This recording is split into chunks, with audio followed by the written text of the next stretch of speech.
So we left off and we had our designs going on here, and for I don't know, let's say we get two more in there. We finish the assignment. Now it's time to move on to uh, assignment three, assignment two. Um, we want what we want is to colorize these, and coloring is not something we've done much in this class.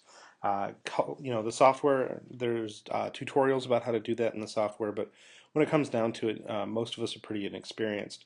So the first thing we're going to do is just grab our design, and I'm in Illustrator, but same basic idea um, in Photoshop, right? Copy, paste it in here, and now we've got our design. Borders are a little unclear, so I could probably bring that in like that.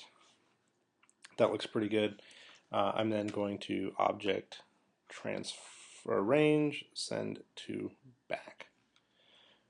Okay, so now you can see where our design is going to be sort of framed. We'll start with it like that. That'll be fine.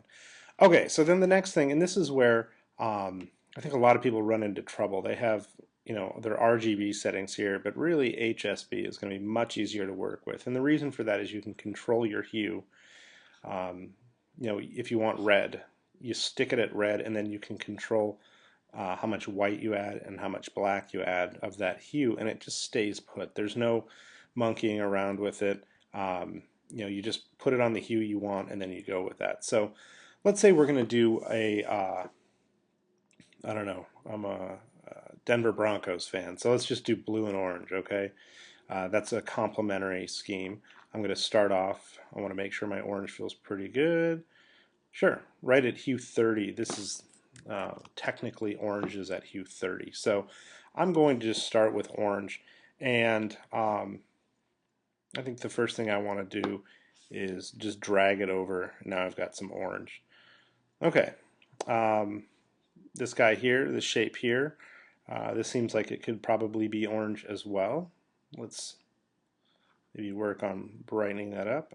Let's call that good for right now. And then I'm going to change the stroke. The stroke, I want that to be blue. So 240 is blue. Okay, so now I've got some blue and I've got some orange. These guys here, they seem like they could probably be blue as well. And I'm just going to go full saturation on those. I'm going to go crazy, super bright. This one here, I'm actually going to say let's make the stroke orange again. Get it. There we go.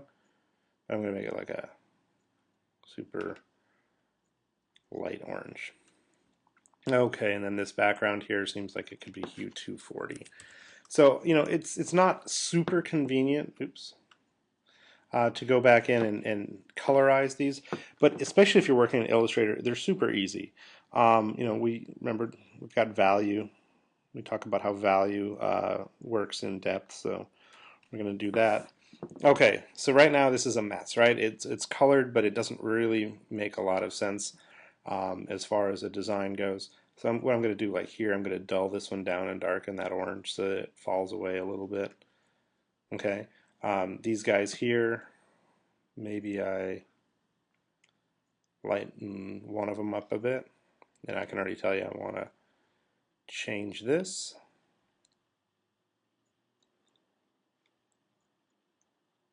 Yeah, I keep going with that. I know it's just the cropping is different on this file than it was on the other one, but that's fine. I mean, whatever, we play with it, we work with it. Um, so maybe we go super light blue on those. Almost doesn't even look blue, does it? Still don't like that. Still don't like that. I want to go, let's go full bright orange on that, and then I'll darken that orange just a little bit. Okay, and then the stroke is just full saturation on blue. That's probably okay. I'm going to come up here. Yeah, see, that's like ridiculous there. So maybe we add that to that. This one here, let's go. See, I like the big one on that. And yeah, I mean, I'm changing my design a little bit, but that's fine. I think that's probably totally okay. And like here I want this shape here. And I know this wasn't in my original design, but I think the design needs that. I think it needs a little shift in value and needs to be darker down here. Okay, so now we've got our colored design. I'm going to stick a box over the top of it. Doesn't matter what color that is, because what we're doing now is just grabbing the whole thing and cropping.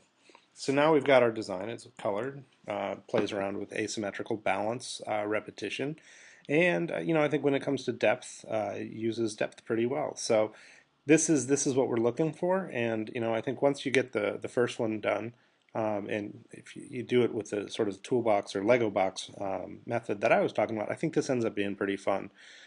Big thing is just make sure that your shapes are selected and that you're paying attention to stroke and fill. If you're going to have a stroke on, it needs to be part of the color scheme.